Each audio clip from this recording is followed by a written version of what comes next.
It's time to talk sports. It's Hacksaw's Headlines, a panorama of the world of sports, stories, comments, and opinions. Now, here's iconic sports talk show host Lee Hacksaw Hamilton and co-host John Riley.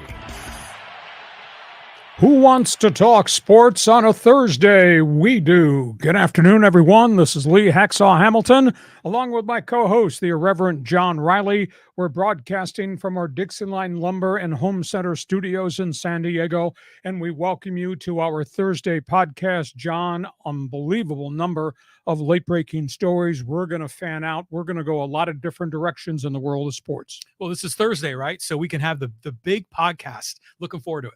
Let's talk for just a second about what happens right at the end of the show. It's called Fans Forum, and we're going to take this program lots of directions.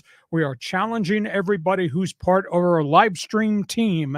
They can ask questions. We will give them answers. Fans Forum right at the end of the podcast. How does it work? So yeah, all you got to do is get on the live chat on Facebook or YouTube and type in your question or comment for Hacksaw, and we'll get you involved in Fans Forum. And a reminder, we invite you to subscribe to everything we're doing. Yeah, we're on all the platforms. The Instagram numbers are just blowing up, Lee. It's unbelievable. So you got to like, follow, share, and subscribe on all the social media platforms. But make sure, most importantly, subscribe on YouTube. That way you'll get updates whenever we drop any of the new video clips. And share with all your teammates, your followers, your friends. And if you like sports, and I know you do, see that address at the top of the screen, LeeHacksawHamilton.com. That's my website. I write on it every day. Guarantee if you read it, you'll know everything in sports. You read it, you will like it. Our podcast is brought to you by Dixon Line Lumber and Home Center stores. There are 9 in San Diego to serve you. Fix it, build it, and enjoy it. John, topic one. Okay, let's go back into the MLB notebook. There's been some interesting breaking stories. Yeah, let's talk first of all about the Padres. The White Sox, the Yankees, Washington. There are a lot of different datelines as we look at the baseball notebook. Padres embark on a 6-game road trip in Milwaukee, then on to St. Louis. It sure looks like they're in a world of trouble. And when they come home from that 6-game roadie, and they're 61-67 as they go out. When they come home, 3 with the Giants, 3 with the Astros, 3 with the Dodgers. They have their work cut out for them. I don't know that they can dig out of the hole that they've created. We're waiting for the word on Robert Suarez, the relief pitcher, thrown out of the game on Wednesday. Illegal substance on his wrist. Never got to the mound. Was checked in the outfield by the second base umpire, came to the mound. Home plate umpire looked at his left wrist, ejected him immediately. Illegal substance. He says it was sunscreen. I get a sense, though, Miami had been spying Robert Suarez in the past. I think they thought there was something amiss, and that's why they had him checked as he walked in from the bullpen and then double-checked on the mound. The other factor, and he argued sunscreen, but it was a rough substance. So was it sunscreen with rosin? Was it something else with rosin? And since you wear a long sleeve shirt, why are you wearing sunscreen beneath a long sleeve shirt? On top of that, it was on the wrist. It was on the underside of the glove. I'd hate to think this guy was cheating. Miami must have thought this guy was cheating. The guy's probably going to get suspended for 10 games because that's what's happened 3 other times this season. MLB must think Robert Suarez was cheating. One thing I don't understand, we had the incident early in the season with Max Scherzer of the Mets who got suspended. But they let him go to the clubhouse and wash it off. Yeah. Came back on the mound and then still threw him out of the game. Right. But why was Suarez not afforded the opportunity if it was just sunscreen? But the fact that it was on the inside of the glove, just that looks very, very suspicious to me. And what a terrible time for this guy who's kind of an important component of the bullpen brigade. And he's pitched really well since coming off the disabled list. Why would you even risk it? So that's the Padre notebook. Let's go to the White Sox story. They're done. You've fired everybody in the front office. White Sox get rid of 2 playoff games in 18 years. Wow. And of course, this season is a miserable season. They've had 11 seasons since 2005 under 500. They've had years of 89, 90, 95, 99, and 100 losses. And they've tried every component to transition from where they were to rebuild. They did it in the international theater. They did it with draft picks. They did it with college players. They did it with big money free agents. And they've just been beset by a lot of injuries. Just nothing has ever worked at Comiskey Park. So everybody in the front office is gone. There ought to be some condemnation of the owner, Jerry Reinsdorf. He just lives in his own world where I own this team and everything's okay. Well, not is everything okay, because it's been 18 years with 2 playoff wins. From that, we'll go to the Yankees situation. Boy, this is kind of messy. Brian Cashman, now, I don't know if his job's in jeopardy. He's been there a long period of time, but the Yankees are sub 500. Yankees have been ravaged by injuries. Brian Cashman yesterday called the season a disaster. They've had so many hurt players, so many guys on injured list, and they don't have much in the farm system. I don't know if he's in jeopardy, but now the media critics are really zeroing in on Hal Steinbrenner, the owner. What has your franchise become? And a really sad day in Washington. Steven Strasburg is retiring, ex-Aztec, walking away from the game, has never been able to recover from the surgeries. As a young pitching sensation, he had the forearm elbow surgery, recovered from that, shoulder surgery, recovered from that, blood clot incident near the neck, seemingly recovered from that, and then more neck problems, never recovered. He's pitched only 31 innings in 3 years. I mean, his career broke down really fast. He had signed a 7-year, $245 million contract extension. I'm not going to say Hall of Fame guy, but if he had stayed healthy, he might well have been a 200-win pitcher and a dominant pitcher. His career stats, 113 and 62, 3.25 ERA, very dominant pitcher. His postseason number, 6-2, 1.46 earned run average playoffs World Series for the Washington Nationals. Nice. So it's sad. He made himself, he grew up at San Diego State, made himself a dominant pitcher, got drafted really early, could have been a Padre had they not gone out and beat Washington in the final weekend series, cost themselves a number 1 pick. Strasburg could have been here, but great career. And to travel the long, lonely road of rehab from 3 significant surgeries and just continue to come back and try to give it a go, he just finally raised the white flag.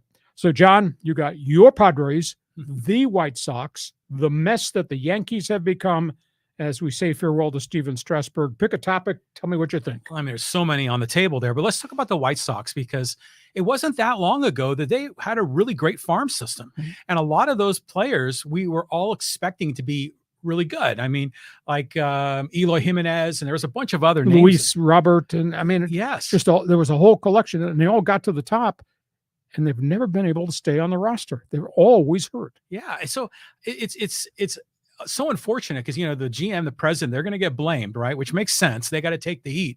But isn't it weird how baseball gets so many injuries? I mean, you understand it in the NFL and the NBA to a degree, and with pitchers, but why all these position players getting hurt? Well, they train 11 months of the year and they play really hard. So therefore they run into fences and they get hurt. And there've been a bunch of them this year, and guys blow out knees running the bases, and guys get hurt diving for balls and injure a shoulder. So, I mean, the injury situation, I think, is a lot more significant in baseball now than maybe it was 10 years ago or 20 years ago, because these guys are fanatics about training. Now, what are you going to do about the Yankees?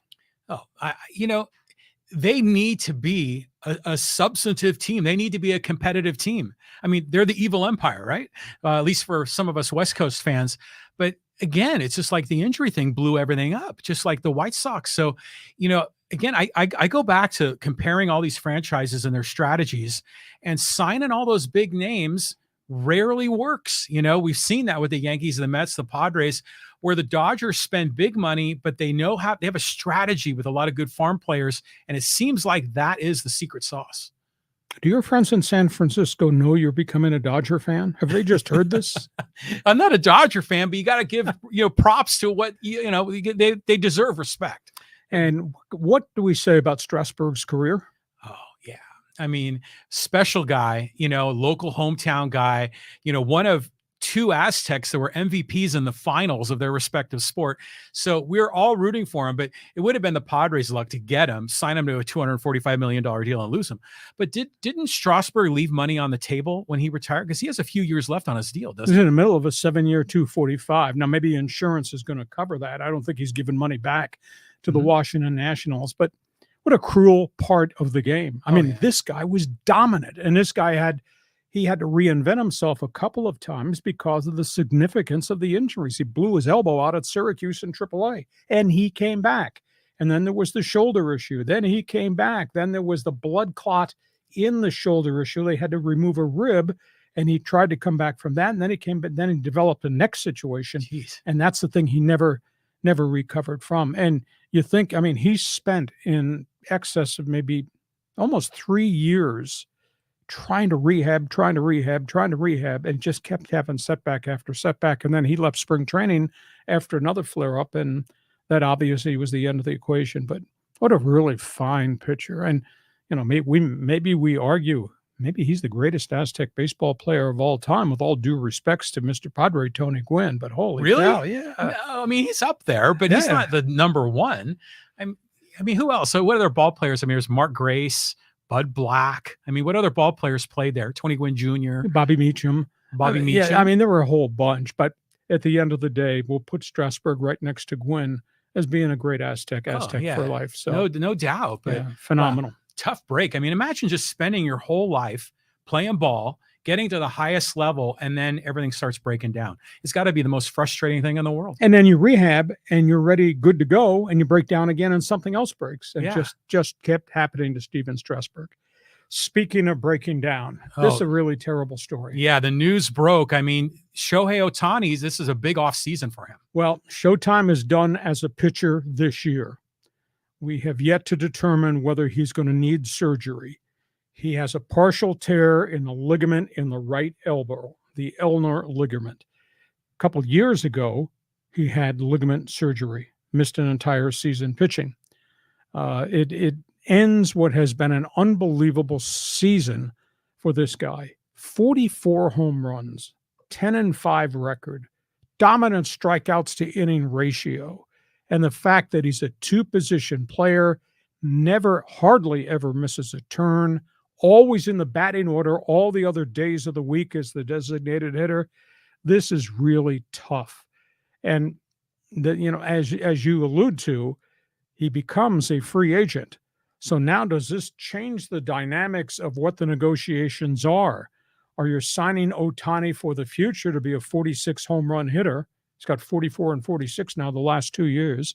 Are you signing him with the potential he goes back on the mound? We don't know if he needs surgery. They're going to treat him first with a plasma platelet injection because it's only a partial tear in the elbow. Then if that does not take, and that's a 6-week evaluation, then they could go in and do what they call brace surgery, which is the lesser of the Tommy John surgery. It's kind of a newfangled thing that helps pitchers get back in within 3 to 6 months. If they do Tommy John, then it's the entire 2024 season that he's out. Now, he could still be a DH regardless if he has brace surgery or even if he has Tommy John surgery. He won't play in the field at all because they won't allow him to throw, but he can still swing and be a DH. I don't know what it does to his marketability. Is he a $50 million a year free agent now because maybe he's going to be just a one-dimension star rather than the multi-position superstar? Does it change how clubs view him differently now? Although the DH is in both leagues, so I don't think that should be a problem. But I just tried to think back, and the only word I could use this morning thinking about Ohtani was, what a gift we got to see. Yeah. It's one of the few guys that I told you, I'm vacuuming the house. Angel game is on TV. I turn the vacuum off, come in and watch him swing or watch him pitch. For sure. Yeah. Not many of those guys draw me away from other things, but what a special guy and what a tough situation. But his career is not over. It just may look a little bit differently going forward. Angel's season is over. It's just a horrible finish to the season for Phil Nevin. And at the end of the day, go back to the magic word is injury. My goodness, they just put Mike Trout back on the disabled list after 2 days. He's got severe pain in the hamate bone area. He had done 7 weeks of rehab, thought he was ready, took BP and all the swings and everything, got into the doubleheader in Cincinnati, and the pain just became too great. So he's gone probably for the year. Jeez. Rendon is on the 60-day DL. They moved him off the 40-man roster, put him on 60 so they could create roster spots, and now there's no Ohtani as a pitcher. So you got the top 3 Halo players gone. So their season's effectively over. Just what a disaster. Oh, yeah. I think Artie Moreno needs to sell the team. But let me ask you, Hacksaw, do you think that other general managers around the league might say, hey, Ohtani was a great pitcher, but we're kind of done with this gimmick, and now we just want him to hit? Do you think it'll ever come down to that? It might. It might, just because of the wear and tear factor and the fact now he's had 2 of these surgeries. Yeah. He's been hurt. He's had 2 major injuries in, is it 5 years or 6 years with the Angels?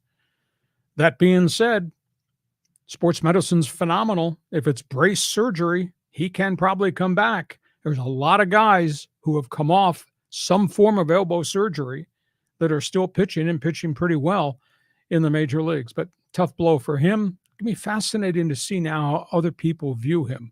If I were the Angels, I'd offer him $50 million a season for the next 3 years. And if he turns out to be a double duty guy, so be it. If he's just my DH and he continues to play at the level he's playing, so be it too. If I were king, that's what I would do. What would you do? I would, he's a once in a lifetime talent. You got to sign him. But I think this injury might have cost him at least $100 million. I mean, this is a big deal because now they're not sure what they're getting, right? You know, are you getting the 2-way player or is he just a 1-way? But he is just too valuable as a talent, as a marketing engine for your organization. So still, every team has got to be all hands on deck to get that guy. We shall see. Everybody I talk to is of the opinion he will be a Dodger. We'll see if the Angels are going to let that happen. We'll see if Seattle is a player out there. I don't know if San Francisco's a player. Yankees might be a player, but I think you're going to be bidding on Ohtani's bat, not necessarily Ohtani's arm. And if you get him back as a pitcher, depending on what this offseason surgery thing looks like, then you get yourselves tremendous talent. What a gift. What a gift it's been just to watch him. I said months ago, I got all kinds of response.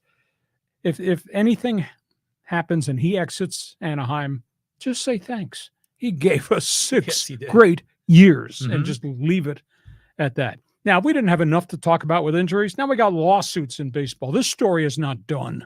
Okay, we're going back to Bally Sports again. I mean, this we were talking bankruptcy last time. Okay. As we know, the regional sports networks, as we used to know, have kind of collapsed. You know, the pecking order is Bally Sports was a subsidiary of the Diamond Sports Group. Okay. Diamond Sports Group created the Bally Sports regional networks. Sinclair Broadcasting owns Diamond. So they're the big television syndicate. Sinclair own tons of TV stations around the country. Diamond Sports Group, which ran Bally's, has filed a lawsuit against the mothership Sinclair, charging that Sinclair emptied the Diamond bank accounts, took $1.5 billion from Diamond's accounts, put it in the Sinclair accounts, because Sinclair decided regional sports networks didn't work anymore. We're not going to fund them anymore. We're not going to pay rights fees anymore. So they took all the money out of the Diamond accounts, forced Diamond into bankruptcy, which meant the end of the Padres contract and all the other contracts. And Diamond is in bankruptcy. Diamond wants its money back. They're suing their parent owner Sinclair, saying, you took all of our money and forced it into bankruptcy. Diamond has still got 27 contracts for NBA and NHL teams. And they're trying to figure out how can they stay in business with the money, $1.5 billion taken by Sinclair. Weird story. Evidently, this story is not over. Yeah. Well, first of all, doesn't Sinclair own some independent stations here in San Diego? I think they do, but they own a lot of stations around the country. Yeah, because I've seen their name used a lot. But isn't that weird? I mean, it's like a family dispute. You're suing your parent or something for money. But I think the parent company, Sinclair, is right. The regional sports, I don't know if it works anymore with people cutting the cord. Exactly. But you got all these contracts, and Diamond's trying to keep its head above water and says that's $1.5 billion we could have used to pay the rights fees to clubs. You took it out of our bank account to force us into bankruptcy, and here we are with the end result. So a story that is yet to be finalized. We go from that because the college football season's about to open. This is your time right here, Lee. Okay. It's called week 0. So this is the early preseason non-conference games for a couple of schools. I think there's only 5 games this weekend. The highlight game is Notre Dame, Navy being played in Dublin, Ireland. Oh, wow. Anyhow, San Diego State opens its season, Snapdragon Stadium, Saturday afternoon against those guys, the Ohio University Bobcats, my alma mater. This is going to be fascinating because I think somebody's going to get ambushed in this game. You got San Diego State's going to go on the field with a new offensive coordinator in Ryan Lindley, whom I really like. They got the quarterback, Jalen Maiden, who spent 5 years playing different positions, and then because of injuries and the mess last year, he wound up starting at the end of the season. He threw for over 2,000 yards. So now you got Lindley coming in with a brand new playbook that nobody has ever seen on video, and you got Maiden back, and they got a couple of young running backs. And what they've done is they have gone and taken some pages from the University of Utah's double tight end formations, and they're going to ambush Ohio with a double tight end, throw down the field to the tight end, and then run the ball to their backs and throw to their backs. It'll be interesting to see if they can ambush, because Ohio's never seen that on video unless Ohio looked at what Utah did. So that's fascinating there. San Diego State's got to replace 3 offensive linemen from an offensive line that was really porous last year.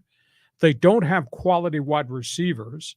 They got to replace 3 down, all 3 of their defensive linemen. And those guys up front, the Tavais of the world, made the rest of that defense, the back group of that defense, work. Now, they do have a lot of experience at linebacker and even more experience in the secondary. So the big question is, can the Aztecs hold up against a Utah team that returns 16 starters? I'm sorry, an Ohio team that returns 16 starters. Bobcats got a 3,200-yard passing quarterback in Curtis Rourke. They got their top 3 wide receivers back. Between them, they caught about 140 passes. They go down the field all the time. They have a running back that runs tough. They averaged 421 yards per game last year, but they gave up 426. Don't play a hell of a lot of defense. So the question is, can the Bobcats surprise the Aztecs? Ohio does a lot of fast-paced tempo offense, no huddle and all that. You got a new Aztec defensive front. Are they going to be able to hold up if they have to face a lot of snaps? And the Bobcats have shown their ability to throw the ball down the field and throw the ball deep. And Curtis Rourke's a hell of a talent. He was the Mid-American Conference Offensive Player of the Year. We talked about Jake Haener. Curtis Rourke is kind of like that, and he can run the ball better than Jake Haener ran the ball. So I think it's just fascinating. I'm a big Brady Hoke fan. I think he needs a bounce-back season. I think that was an aberration of a season that San Diego State went through. But as I told Brady at the Monday press briefing, because he kept looking at me, and he said, "You okay?" And I said, "Well, I'm kind of conflicted." He said, "What are you talking about?" I said, "You know what I'm talking about." And he knows I went to Ohio U because he was at Ball State. Yeah. I said, "You'd be an emotional mess if the Aztecs were opening against Ball State. So how do you think I feel?" So we get down to the press conference, and he says, "Any other questions?" I said, "One other." I said, "Full disclosure." Reached down my bag, pulled up my Ohio U jersey. I said, "Would you have any problem with me wearing green and white on Saturday in the press box?" He laughed. So I think it's going to be a fun game. It's going to be a wide open game, but very interested to see how different Ryan Lindley's playbook is from anything they had here before. If Maiden can take the next step forward, and obviously the enormous challenges, because the Aztecs offensive front is going to have to hold up in front of Maiden against a very physical force Ohio defense, and obviously the Aztec defense with 3 new defensive guys up front. I don't know how they're going to go after Rourke, because Rourke is going to throw the football down the field. Somebody's going to get ambushed on Saturday afternoon at 4:00. Yeah, well, we don't really know what we're going to get. This will be our kind of our first toe in the water to see these 2 teams. I like this double tight end formation because Maiden is mobile, he's strong, but he's not really accurate down the field. So having the wide receivers to kind of only have a few of them, having the 2 tight ends, multiple backs, a lot of 10-yard throws, 5-yard throws, and then him scrambling, that could work. Do you think I should have said something to Brady that I said? We weren't sure whether they were going to let me come to practice because I have all these friends at Ohio. And I looked and said, well, you think I'm going to tell them what you're doing, practicing 3 and outs and throwing interceptions? So I'm fascinated to see it. I saw Ohio at the end of last season against Miami of Ohio, which is their bitterest rival, and they beat the crap out of them. And Miami was a really good team. So San Diego State plays really, what do I call it, cement tough defense. Mm-hmm. That's their history. That's their calling card. They're going to need that because Ohio is pretty rugged and Ohio's pretty doggone explosive. It's going to be fun. And I tell people all the time, this is the best home schedule I've seen San Diego State play in years. I mean, not just because they're playing the Bobcats, but they're playing UCLA in a couple of weeks. Mm-hmm. And then they get all the enemy in the conference, the hated ones, Boise, Fresno, Nevada. They all come here. So, I mean, Aztecs have a chance to really have input as to whether they can win the race or who's going to win the race because they're playing all the big boys at Snapdragon Stadium. So you're a college football fan. If you used to be an Aztec fan, think about going back because these are really good teams coming into the yard this year. Yeah, well, especially with all this talk about them maybe going into a different conference, they need to step up and perform, the Aztecs. But what's the game time on Saturday? 4. Okay, so there's going to be some heat. I mean, remember we had that problem with the Arizona game a few years ago. Well, that was a one-off. No, I think they're talking, last I checked on the Weather Channel, 76 degrees, and a breeze blows through Mission Valley. So I think it'll really be nice, unless the green and white dominate, and then we'll find out. Okay, let's go from that college story to this college story because I don't understand this. Yeah, Reggie Bush back in the news. Yeah, this is really nasty stuff. Legendary Mount Helix star, USC star, Heisman Trophy winning star, NFL star with New Orleans, Detroit, other teams. Reggie Bush is filing a defamation lawsuit against the NCAA. And he's indicated that they defamed him when he asked for the return of his Heisman Trophy and all of his records at USC to be reinstated. Now, it's a strange approach, but the NCAA went public in 2021 and said Reggie Bush was ineligible to play for USC when he starred for Pete Carroll at USC in the Matt Leinart era because he and his family had gotten illegal benefits from a marketing company. That's what led to the NCAA probation. Reggie Bush's public stance now, and he's got this national attorney, Ben Crump, who's advising him, his public stance is NCAA rules have changed. You are now allowing players to get NIL money. This should be backdated to when I played. Now, I think that's an absurd approach. Now, was he defamed when the NCAA said in 2021 he's not getting his trophy back and the record's not being reinstated because he wasn't eligible to play because he and his family took illegal benefits back in the day? So Reggie, his public stance is you're paying players now. I should be grandfathered in. I got, he never admitted he got anything, but obviously it was proven his family did. Said, players are getting paid now. I should have my trophy and my statistics and my retired uniform reinstated. And the NCAA said no. So to me, it's kind of far-fetched. I think the thing that really bothers me is Reggie Bush never cooperated in the investigation, refused to meet with the NCAA. And of course, they don't have power to bring a guy into court. He never apologized to USC. The end result was, because of the arrogance of Mike Garrett and what they felt was wrongdoing, his theory was, I didn't do anything wrong. Well, it was proven your family took over $100,000, got a house and car and all that. So you didn't get benefits out of that? We'll never know because he never ever testified. And he never said he was sorry. And when they got done with USC, they lost 30 scholarships, 4 years probation, bowl ban, just chopped the head of the program off, and it's taken him forever to come back from it. He's never apologized to USC for what happened while he was there. He continues to say, I did not get any benefits. I don't know very many people that think that's actually true. And I don't know that where he's standing on this lawsuit has legs to stand on, because the rules today are different, but you can't grandfather in something in the past. That's complicated. Your reaction? It is complicated, but he broke the rules and he paid the price for that. But I just see an interesting parallel outside of the world of sports with people and marijuana. You know, people are in prison for marijuana, that the law changes in many of these states, and then they release them from prison because the rule changed. And in that case, that makes sense because they're incarcerated. But in this case, he's not incarcerated. He's still a free man. Was he tarnished by this? Well, yeah, but he brought it on himself. So I don't see this lawsuit working at all. And it didn't destroy his career. He was a number one pick in New Orleans, had a nice career with the Saints, made a chunk of money. Obviously went to Detroit, a couple of other clubs before injuries finally ended a decade-long career, had a TV career on Fox. So it's not as if it was catastrophic.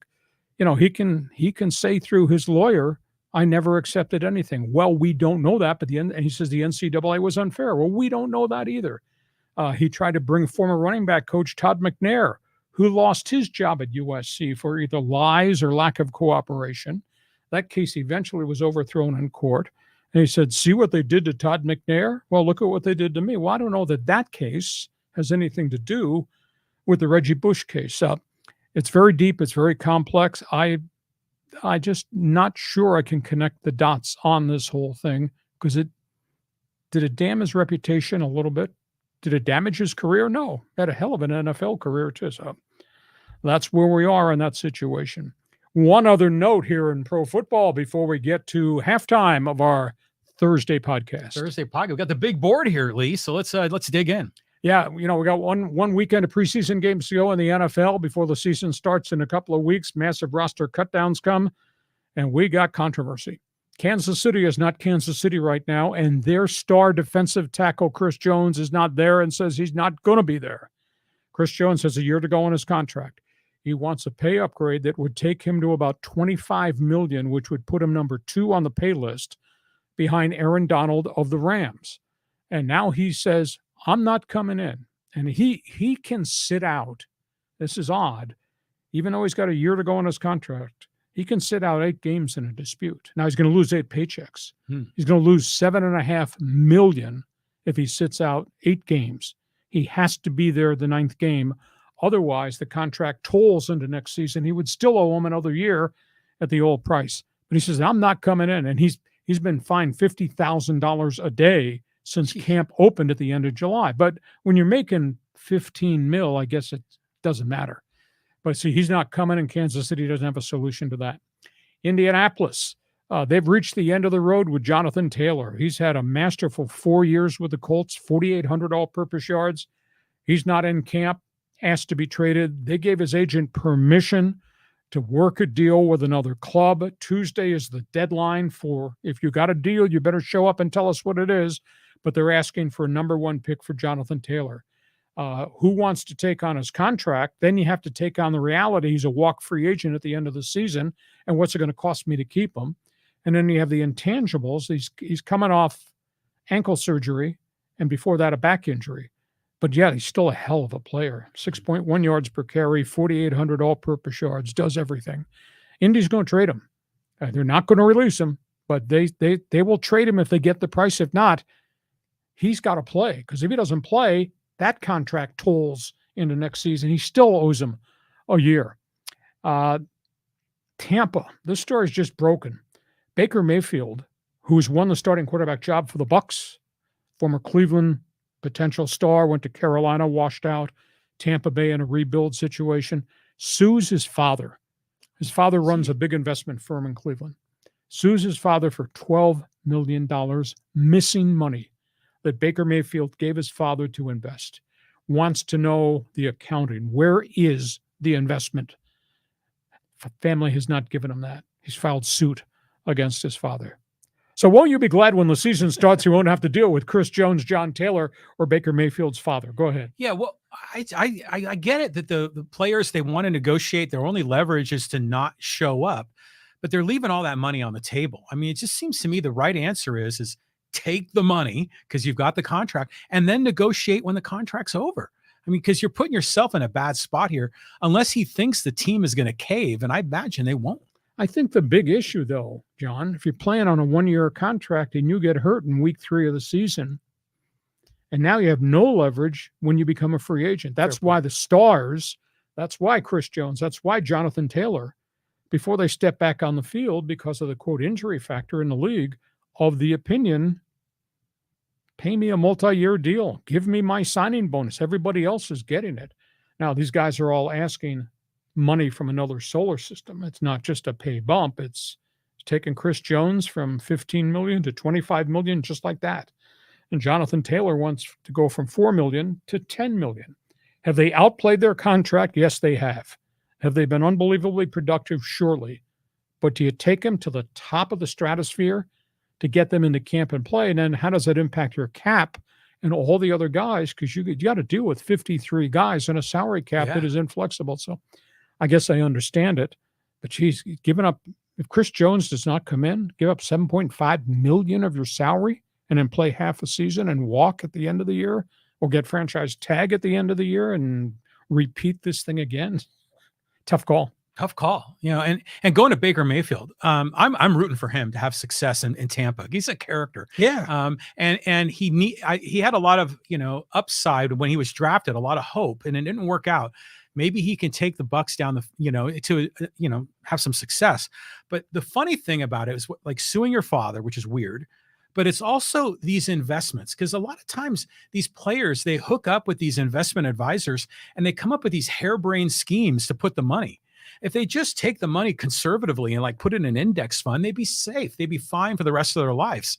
But they take these silly risks and then the money's gone. So I'll bet you that's what happened with Mayfield. The weird part is it's his father that did it. Yeah. It's not some stranger that he hired that maybe he should not have gotten involved in. It was a family member. Hey, we get to halftime of our Thursday podcast, brought to you by Dixieline Lumber and Home Center Stores. Get your summer and fall project savings now at Dixieline Lumber. 9 different locations to serve you.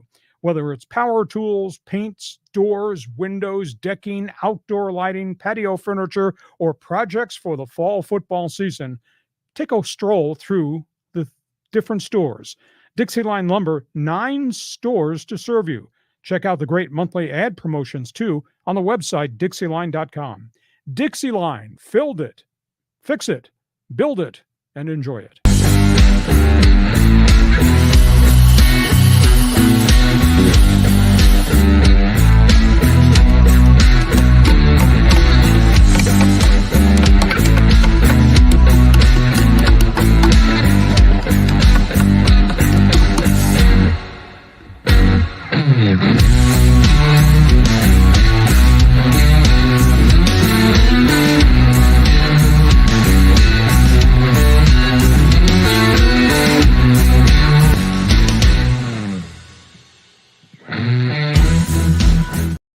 Everybody, about our fans forum. Pick a topic, state an opinion, get ready for our response, and how fans forum works right at the end of our podcast. Yeah, it's like have a take and don't suck, right?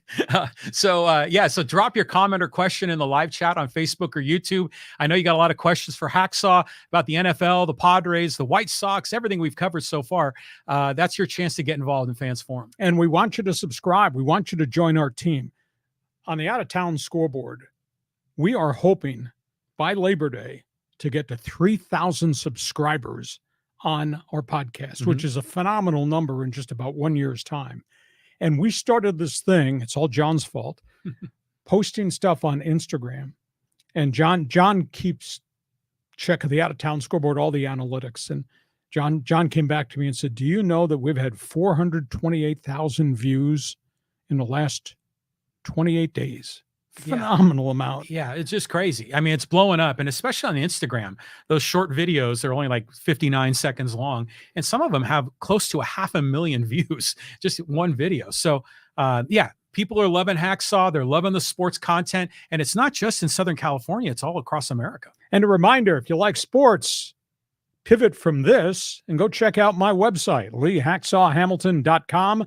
I write on it every day. You get the best 15 minutes in sports. You get Hacksaw's headlines, my one man's opinion column, as well as you take part in Hacksaw's mini poll. So subscribe, share, give us a thumbs up, give us a 5-star rating. We'd like to have that too.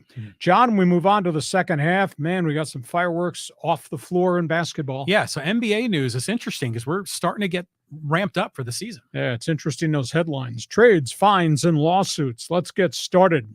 Big lawsuit with the team on the left there, the New York Knicks. I've never heard this before, but I guess it does happen in big business. Knickerbockers have filed a major lawsuit against the Toronto Raptors. Toronto's new head coach hired the video coordinator of the Knickerbockers to a new job just about a month ago. The video coordinator took all of the Knicks video files and sent them to the Raptors. Whoa. Which I think is illegal insider trading or something of that magnitude. The Knickerbockers found out it included videos of workouts, scouting reports of every player that they had looked at, other data, salary information. This former Knicks video coach, just hired in Toronto as part of a new staff, took over 3,000 files and sent it to the Raptors. This is a massive, massive lawsuit. I'm sure the NBA is going to have to get involved to put that fire out. Second story, Philadelphia 76ers. James Harden, a week and a half ago, called his general manager Daryl Morey a liar, said he'd never wear the uniform again, not coming to camp. Kind of insinuated that Morey had promised to trade him if he opted in the final year of his contract, which would give the Sixers breathing room. Insinuated that Morey said, let's talk about a max contract extension. Now Morey's not traded him. He's asking the moon. Clippers won't pay the moon for a 36-year-old player who's got a lot of baggage. And now Morey's insinuated to Harden's agent, I'm not giving him a max contract. I'm not giving him $50 million a year at his age.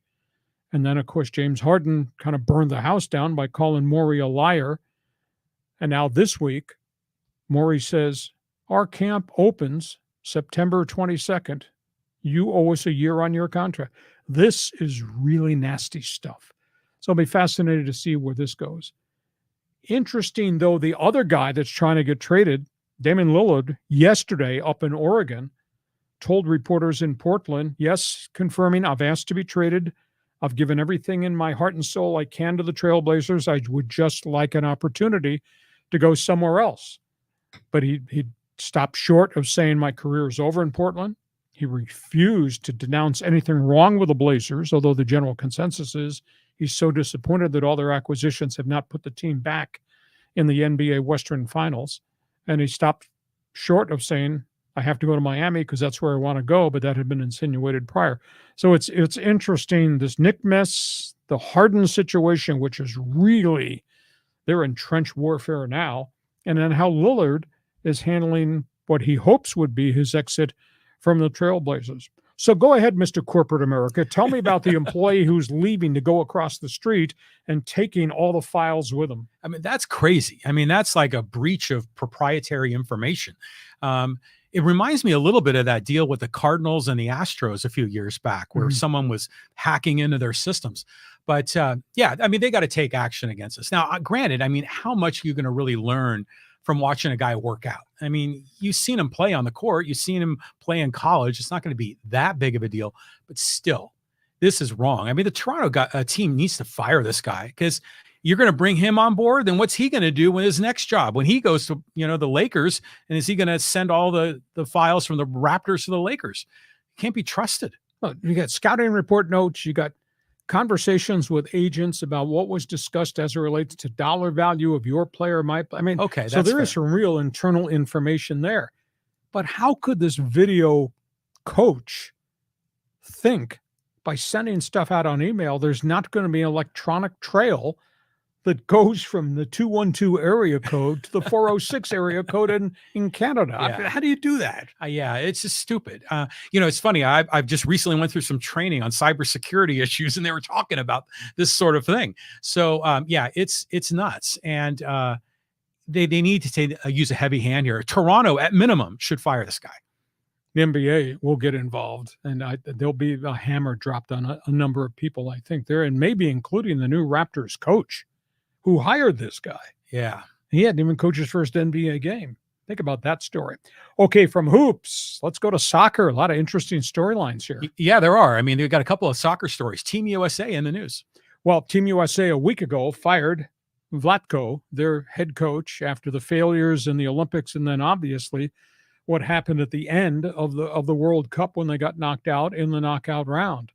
The players, for the most part, have been silent up until now, and now Lindsey Horan is the first one that has really publicly spoken out. And she said this team was ill-prepared to play in the World Cup.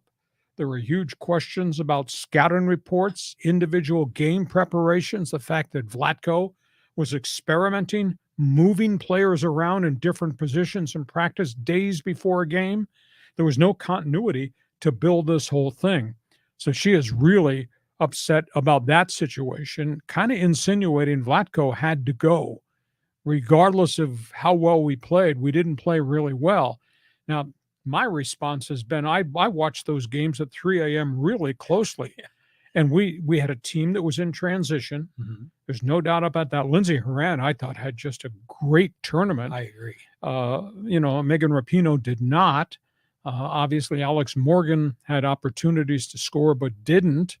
But we had so many young kids. The young kids all had chances to put the ball in the back of the net and had shots that hit crossbars, hit post, were blocked in front. There were a bunch of scoring opportunities. Team USA just did not score. They had one goal in their final 3 games. They only had 4 goals in the whole 4 games before they got knocked out. But so Lindsey Horan was really vocal and critical. Now, this story is just broken within the hour. The head coach of the World Cup champion Spanish team has been removed. Really? He's been fired. He's the one, I don't know if you're familiar with this, the Spanish coach at the end of the game, standing on the sideline, grabbed his crotch as he looked towards the English side and grabbed his crotch.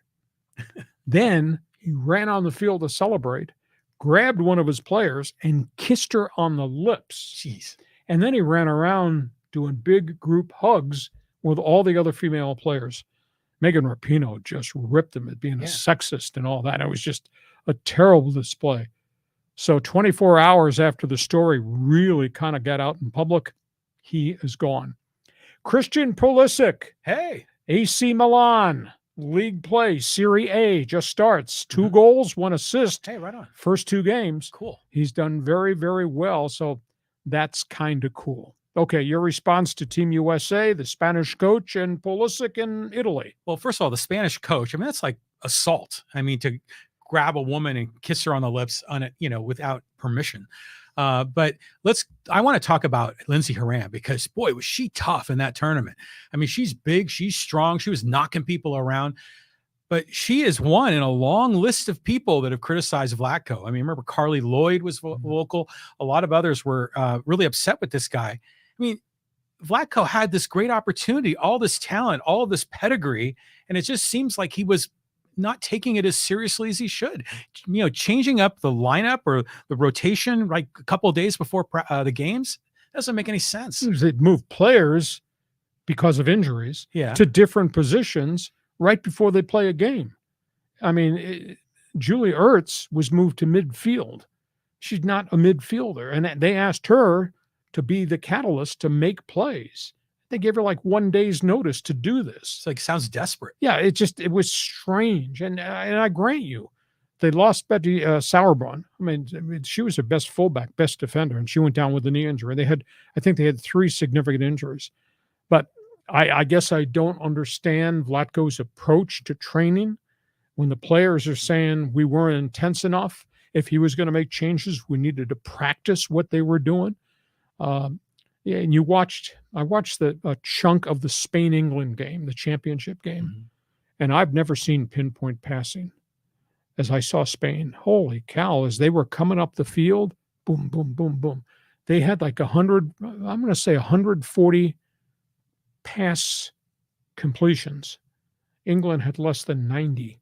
Wow. So, I mean, Spain was able to get it out of the zone, to move it at a much faster tempo, and to be so accurate. Their ball control was just phenomenal. It was like 68%.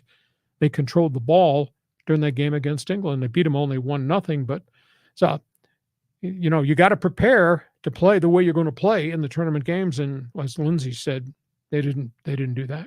Yeah, interesting talking about Spain, because that's part of the artistry of the game. Yes. You know, part of the beauty of the game, the way they can pass and be so precise. And you can really see, like, you know, when Team USA, like in the 1990s, played Brazil. I remember in the 94 World Cup, and it was like night and day. You know, in terms of how the skilled players are able to control that ball, it like sticks to them like Velcro, the way they move that ball around. So good on Spain for doing that. You know, because a lot of people have criticized the women. Oh, they don't have the skills. They're nowhere near. They can't beat a teenage club team of men. Spain's not in that conversation. No. I mean, so a lot of these women are legit. But boy, what a wasted opportunity for Team America. Yeah, I thought they were a team in transition. I think we've seen the future. The future is much brighter. I mean, they've really got a wave of really good young skilled people as they say goodbye to Rapinoe and Alex Morgan and whomever. I mean, the program is here, but the program used to be here. Yeah. It used to be the global power, and it's not the power right now. Is that a one-time thing? We'll find out 4 years from now. Speaking of soccer, this story is just in the process of breaking. Yeah, a lot going on here in San Diego soccer community. Well, we're losing the USL team. The owners of the San Diego Loyal, led by that guy, Landon Donovan, have announced this will be their final season in San Diego. There's probably a wide variety of reasons that the franchise has gone to the USL office and said, we must relocate. They maintain they've not found a stadium that they can afford to play in. Now, they're Division II. They are not MLS. They don't draw 25,000. So we can't find a facility. They've been playing at USD that can afford us the opportunity to stay in business. Snapdragon's probably too expensive to open for them. They also need a training facility because they have put together an infrastructure of really good youth programs, but you need facilities to operate your youth programs. They said they looked everywhere in San Diego to try to find something that's workable. They can't find it. So they're going to exit at the end of the season, and the franchise will be moved to some other city. Where remains to be seen. Whether Landon Donovan goes with it remains to be seen also. It's almost as if the Loyal, and they were greeted warmly here because that man has such credibility in the soccer world, soccer community, greeted warmly, but it looks like they've been moved out. The MLS is coming. That's going to be a very different entrepreneurship. The San Diego Wave have been unbelievably successful, and they're moving into Snapdragon Stadium, and they're drawing mega crowds in the National Women's Soccer League. And, you know, and the other one that's kind of lost out there, still in business, they're going to move to a new facility in the North County, the San Diego Sockers, legendary indoor team, but it's not the indoor league that we knew. It's not the era of Julie V, and it's not the era of Stevie Zungel. And when that indoor league was really dominant and they were playing in big markets. I'm not to use the word semi-pro as an insult, and I won't use that as an insult to Craig Childs, a great player and a record goal scorer. It's just it's a little bit like semi-pro, and they found a niche, and they have their supporters they draw 1,300, 1,500, but it's too bad because the Loyal worked hard. They had a following, great credibility with Landon Donovan, but it looks like they're kind of being squeezed out by everything that's happened in the community since they went into business. Well, it seems like they're, you know, with the MLS team coming, it's odd to have both a major league and a minor league team in town. But I'm surprised they couldn't figure out a way to get facilities, because UCSD, San Diego State, you figure that they'd find a way to maybe cooperate with them. Well, the USL evidently has new guidelines that they want stadiums that are at least 6,000. And USD was under that. And I don't think UCSD has a 6,000 seat stadium, but they also need training facilities. And they also need, obviously, fields and structures for the youth programs of those kids that are in the pay-for-play youth programs that the Loyal runs. So they didn't have the facilities to get it done. At least that's their explanation. Wow, that's sad. But I'm still overall I'm excited for soccer in San Diego with the MLS coming here. And I will say I went to a lot of those games with Julie V in the sports arena. Yep. That was electric. I mean, that place lit up when they were playing against Cleveland and all these other teams in that league. But now it's just a fraction of what it used to be. Well, yeah, and it's really become regionalized. It's just not the same league. Do they have good guys? Yeah, Craig Charles is a really fine player. And their head coach, Sean Bowers, general manager, really good man. But at the end of the day, they don't market it. It's just not what it used to be. And I was in indoor soccer when it was in its formative stages, and I was in Cleveland. I did the Cleveland Force. And we'd go play the New York team that was led by World Cup goaltender Shep Messing. And of course, you come out here and you play San Diego at the sports arena. And that was V. And before that, it was Stevie Zungel. And there's so many great players that played for the San Diego Soccer. So they have their niche and they've been able to stay in business. It's just not the same team. And I'm not being critical. It's just not the same league anymore. But one thing is the same. Fans form. Fans get a chance to stand up, sound off, tell us what they think so we can respond to what they think. John, these are your best friends from left field. What have they got to ask on Fans Forum? Okay, let's go to Billy here. He's got an Angels question. He says, whoa, Shohei Ohtani retire and Trout be traded? Thoughts? Well, Ohtani's not going to retire. Ohtani might become a normal major league power hitting designated hitter. I don't know if he'll be able to pitch again, but we just have to wait and see whether he has brace surgery or full Tommy John surgery to see if he can come back on the mound. I think the bigger question is what does it say to his price tag? But if he's still a superstar hitting 46 to 50 home runs per year, he's probably going to get paid very well. The question is, where does he get paid? Trout's had a really good career as an individual, but a very frustrating career because of who this team is. 7 or 8 losing seasons in a row now that they're facing. And he's just really had bad luck. He just cannot stay on the field. He has missed. By the time we get to the end of the season, I think Trout has missed 300 games in maybe the last 4 years. Wow. And, this is a guy that, he breaks the hamate bone in his hand on a violent swing trying to hit a home run. The guy runs into a fence trying to make a catch and injures his back. Calf injury, run on the bases. I mean, guys break down. So he's had a really good career. He's an 11-time All-Star, but at the end of the day, he just can't stay on the field. And so you take all that and you add in the Rendon situation and all the injuries they've had with their pitching staffs and then the failed trades or the mistakes in free agency. Boy, it's a franchise that just cursed. I don't think they're going to trade Mike Trout. They've indicated they're going to try to keep Ohtani, so we'll see if that relationship continues. Phil Nevin deserves better. He's a good coach. He's got his opportunity. But yeah, the Angels would be nuts to trade Trout, especially since he's been injured. They would probably, other teams would try to get a discount on that. How old is Mike Trout? 32, maybe 34. Okay, so he's kind of getting up there a little. He's played a lot. Yeah. There's a wear and tear factor, I think, on him. Okay, next question. Okay, from Emmanuel. He says, I'm glad Reggie Bush is suing the NCAA. USC made an example of while many SEC schools were given a slap on the wrist. Well, some of the SEC schools have been nailed. Tennessee just got nailed. Now, they didn't ban them from a bowl game, but they took so many scholarships and recruiting visits away.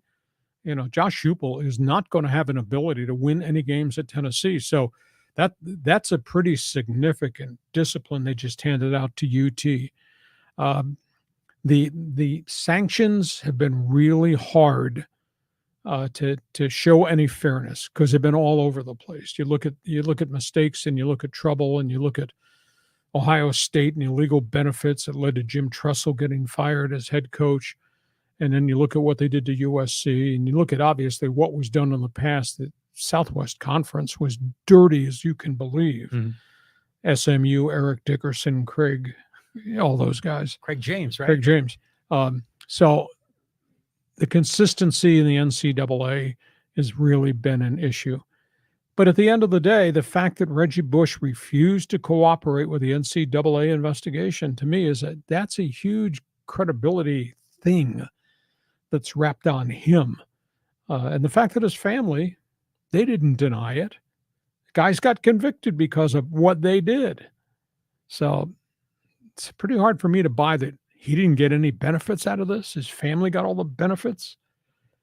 That's indirectly him. Yeah, that's a stretch. But NCAA is a real mess right now, and they've got to clean this thing up. And I don't know where all this thing is going. I'm not convinced that Bush has legs to stand on with the way he's directing this lawsuit. Well, imagine just for a minute that he won the lawsuit and he had his money back, his reputation restored.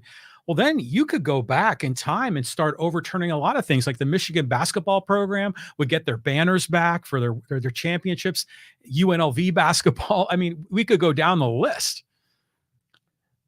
We'll see if this ever gets to court, and we'll see if there's a dollar value attached to what Reggie Bush and Ben Crump are trying to do. We go on. Next question. We go on. Okay, here's a Aztec question from John Hopkins. He says, just want to express my admiration for Steven Strasburg, who will announce his retirement on September 9th. Helix, San Diego State, Washington, World Series MVP. He gave me a lot to cheer for. He gave Washington everything he could humanly give, and then his body kept breaking down on him. He's a self-made guy. You know, those of us who have been out here a long time in San Diego saw him grow up coming from the East County as just a big old farm kid who was out of condition. And then he learned to be a pitcher. And then Gwynn taught him how to be a professional. And then he went to Washington. And Mike Rizzo, I think historically, is one of the more underrated general managers who built the Washington Nationals into a team that won the World Series. And now they've gone through some really bad times where ownership is about to sell the franchise, and he had to cut payroll and move people and all that. But yet you look at the box scores and you look at what they have at AAA, they got like 11 really good young kids. A whole pile of them came from the players in the Juan Soto trade. Yeah. Rizzo's done a good job. I think Rizzo's a good baseball man, but I guess all franchises go through those cycles. But, hey, Strasburg, a hell of a career. It's too bad it was kind of cut short. Yeah, I would have loved to seen him get the chance to maybe push this thing to 200 career wins, which to me is almost a Hall of Fame type stature accomplishment. Yeah, he's definitely on the cusp of a Hall of Fame or just really good. But just what a sensation he was at San Diego State. And we started hearing the stories about him. It was like he was this legendary mythical figure that they found, kind of like, remember the Sports Illustrated article about Sid Finch? Yeah. You know, you could throw 140 miles an hour and all this Kid other from Australia. Yeah. So, but he was the real deal. And Aztec fans were very proud of him. But yeah, a tough way to go out. Real tough. On we go. A couple more questions here from the fans before we go to social media. Manny has something to say. He says, if Cal does go to the ACC, would the UC Board of Regents try to prevent the deal? What about if they only go for football and basketball? Who do the other sports play against? Well, none of the Stanford-Cal stuff makes any sense to me at all. And yet, what I dug up was the fact that ESPN went back to the ACC with their TV contract and said, if you expand and go to 18, which is what they're now talking about, they're talking about Cal, Stanford, and SMU. You'd take in the Bay Area, you'd take in the Texas TV market. If you do that, we'll give you $72 million addition to the terms of the contract that goes till 2036. What they've evidently got Cal and Stanford to kind of agree to is they take a minimum pay TV deal for the first 5 years. SMU would take no money, which is weird to me, but they take no TV revenue for 5 years. Then they would get bumped up to be on an even pay scale. If that were to happen, it'd be about, I was told, $55 million left in the ESPN bonus package that they would give the ACC. ACC would then flip that and give it bonus money on top of the TV revenue, bonus money to any school that went to the college playoffs, bonus money if you won the championship. In essence, they would give bonus money to Florida State, Clemson, Miami as a way to keep them in the conference and make them stop looking across the street. Makes no sense to me to have Cal and Stanford be in the ACC on the other side of the country. Makes no sense. What kind of rivalry? You excited about a rivalry? You playing Wake Forest? Yeah. It's absurd to me. And then what do you do with all your Olympic sports, etc.? Byproduct of this, if this happens, and I'll tell you what, by the time we do our Monday bonus podcast, this might happen, that those three would go to the ACC. That leaves Oregon State, Washington State by themselves. The Pac-2. The Pac-2. But I'll tell you what, if they could emotionally make the commitment to drop down to the Mountain West, and maybe that would then lead to a new TV contract the Mountain West has. But if the Mountain West, which has got pretty good football programs, adds the Beavers and adds the Cougars, that's a pretty good football conference. Yeah. Now, the problem is, I think you'd still be a group of five. I don't think you'd be a Power Five just because you added Oregon State, Washington State. But those people in Corvallis and Pullman, this has been so cruel to them. What's happened to this conference? And I mean, I blame the Pac-10 presidents. They have blood on their hands on this terrible. And now there's no conference at all. It might be down to Pac-2 by Monday. It might be good for the Mountain West to add the Beavers and the Cougars to San Diego State and Boise and Fresno. That'd be kind of a neat football conference. But boy, what an emotional setback that would be to be a Beaver, to be a Cougar, and now drop down to play in the Mountain West. Yeah, that's a step down. But, look at so many things going on in college sports. It's insane. So, these programs, they're trying to figure out what to do. I think about BYU when they went independent, but they had all their non-football sports in the West Coast Conference. Yeah. And, something like that could work. But, yeah, the whole thing is just a big cluster, when it comes to how they're doing it. It's like the TV executives are running these conferences. The conferences have kind of given up, in their own integrity on this. And then what we talked about last week, what Trev Alberts in Nebraska said, these guys are going to regret this because these networks are going to wake up one morning and say, why the hell are we paying $50 million TV money to Northwestern to finish last, or to Maryland? Yeah. Or to Rutgers. Yeah. That makes no sense. And then the jumping off point was Conference of Champions, Champions League. Take the top 2 or 3 schools from each of the big boys, and they go into a conference by themselves. It's very complicated. I get a headache trying to think about it, but we'll see where this ACC expansion goes, which then impacts what's left in the Pac-2. The Pac-2 joins the Mountain West. We'll have more topics on the table to talk about. Okay, John, move on. Here's another final social media or live stream comment. Shout out, Saw, from Hamul to Hamaka. We're all watching. It's interesting. A reporter called me to do an interview with me this week for the, quote, Coastal News, which is a weekly paper over Del Mar, Solana Beach, Cardiff by the Sea, Encinitas. It's got a lot of subscribers.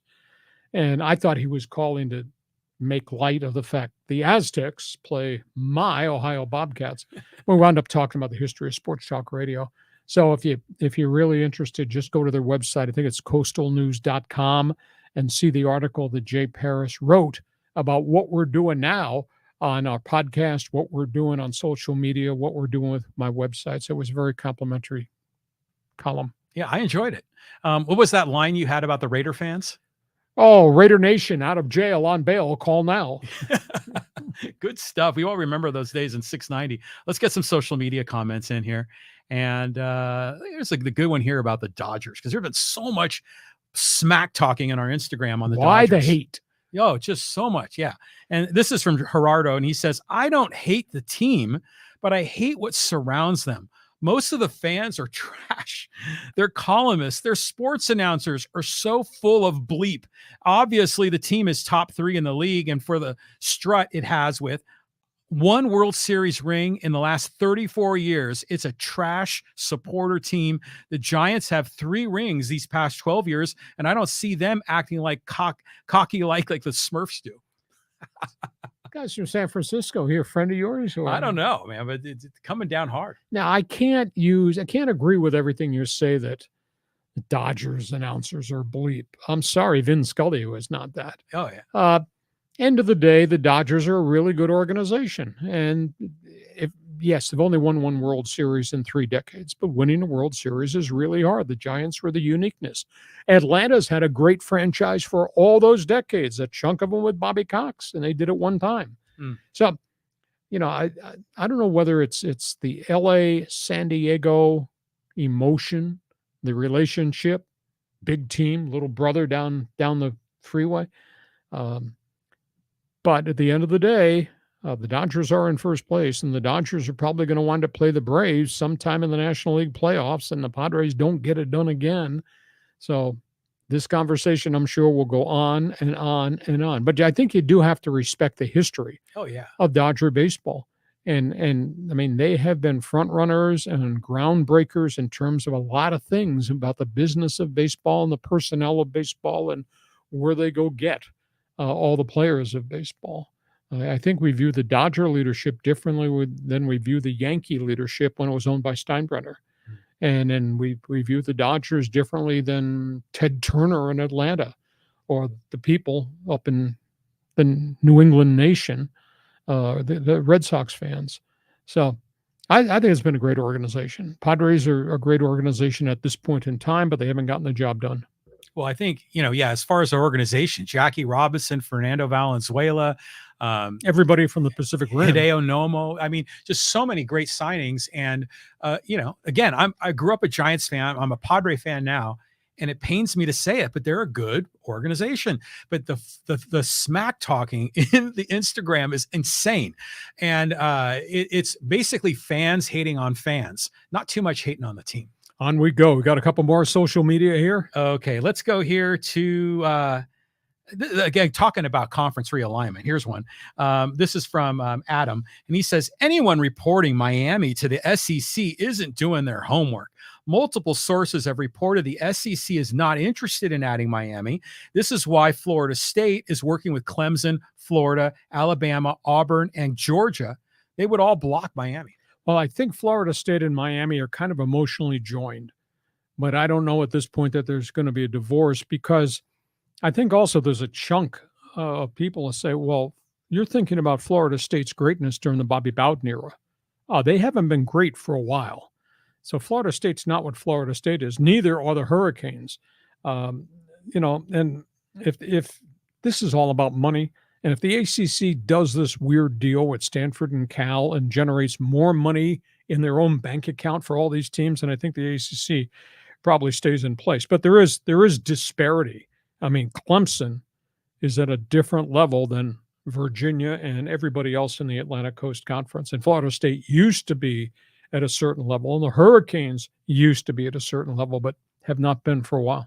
Trev Alberts might turn out to be the smartest guy in the room. Yeah, the forecaster of this whole thing. Again, just getting those elite teams together. But that would just kill the rest of the sport. We move on. Here's another Dodger comment. And he says, it's not Tommy Lasorda's mouth. It's your mouth. What's wrong with you with disrespecting Tommy? Tommy was great. Tommy was a great motivator. They gave him great players, and he pushed enough buttons, but his mouth did wear you out from the outside looking in. It just on and on and on and on. But that's not to take away from all the wins. But he had 1,400 wins in his career. Phenomenal guy, self-made guy. And he was a personality unto himself. But I think I spin back, because the reason Bistrada has said this is it comes as an offshoot of why the hate towards Dodgers. Well, there's a lot of people outside the circle just tired of Tommy Lasorda's mouth and his act. Now, I'm sure there's a few select people tired of my mouth. That's okay. That comes with the territory. But Lasorda did a hell of a job. And Dave Roberts has done an amazing job in a very, very different era of Major League Baseball. And those guys are superseded by Walter Alston, whose numbers were just staggering, I think, over a 24-year run as a manager with the old Brooklyn Dodgers. So Lasorda's persona probably kind of is always out front, and I think that's what may have turned Giant fan here off a little bit. Yeah, when I think of Lasorda, not only do I think of him as a good manager, but I think of him and Oral Hershiser in 1988, when they had that magical run, and they had a different relationship. They were very close. I think about the Bavacqua verbal war with all the F-bombs. I think about him getting into a fight with the Philly fanatic, you know, on the field. I think about him when it was an all-star game. Got hit by line drive and fell over. Yes, exactly. He fell over like a weeble. You know, the weebles fall, but they don't fall down or whatever, how that goes. But it was like they put him out at third base in an honorary situation. And then he ended up having to dodge a bullet. So a character, but definitely a huge part of Dodger history. Oh, exactly. Yeah. We move on. Couple more here. Okay, let's go here to let's see a little NBA comments here. This is from Joey talking about James Harden. He says Harden is cooked. He had his chances to win a ring. Where he goes next doesn't matter much. I'll tell you what, his baggage precedes him in the front door, because this stunt, forcing his way out of Philly, is like he forced his way out of Houston, like he forced his way out of Oklahoma City, like he forced his way out of Brooklyn. I mean, this kind of action, I think, has payback down road. So you got all this unhappiness and his age, and you're going to give him a 5-year max contract for $250? I don't think so at his age with his baggage. Can he still play? Yeah, he's got to have the ball in his hand all the time. I think he's running out of places to go play. And for him to handle his business the way he did in Philadelphia it's sheer stupidity. If he wants to go to Golden State, wants to go to the LA Clippers, work out the deal behind the curtain instead of spouting off, this guy's a liar, he promised. There's no way to solve that once it's out there in the world. Yeah, if you're a GM of an NBA team and you're trying to build a championship team, James Harden isn't one of the first names you think of. Even if you just want to, kind of get a little pizzazz, get more people into the arena to watch the game, is James Harden the guy that's going to, sell out the season tickets for the team? I don't think so. So he just seems definitely like the end of the line. You look at the guys who have forced their way off teams recently. You start with Westbrook, Harden, Kyrie, Kevin Durant. That's just 4. There's probably a ton more who have created this mess and got traded and left behind the wreckage of a franchise because it didn't work out and they got out alive. I just think that's bad. That's a bad way to do business. I think it's bad for the game of the NBA. And unfortunately, Adam Silver has not been able to reel these characters back in and say, you're not going to do this. Everybody wants their max contract. Everybody's going to say what's coming out of their mouth or whatever shows up on social media on their account. I just think it's detrimental to the league. Well, didn't this all kind of start when LeBron took his talents to South Beach? Because that's when the team started getting their buddies together and going in as a group, and the players started really calling the shots on trades. Yeah, but LeBron didn't do anything. He was wrong. He was a free agent. Right. He had a right. And I saw that press conference. I said, oh, that is interesting. I'm taking my talents to Miami. But he was a free agent. He didn't have years left on his contract in which he'd stand up and say, I don't like what you're doing with the franchise. You failed me. I want out. By the way, I'm owed this amount of money. And LeBron didn't do it that way.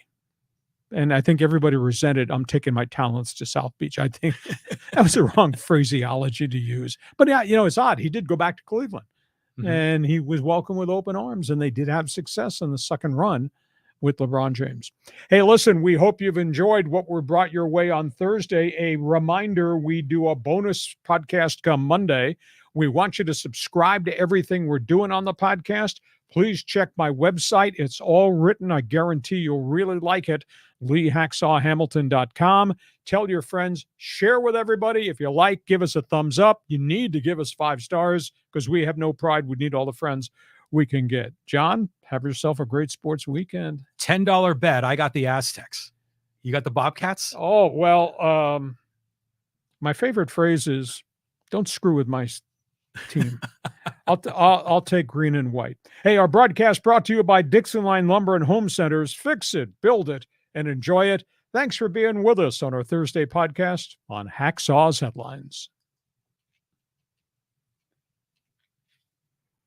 Join us again for Hacksaw's Headlines on YouTube, Facebook, and Twitter. And find the audio version on your favorite podcast apps. For more content, go to LeeHacksawHamilton.com.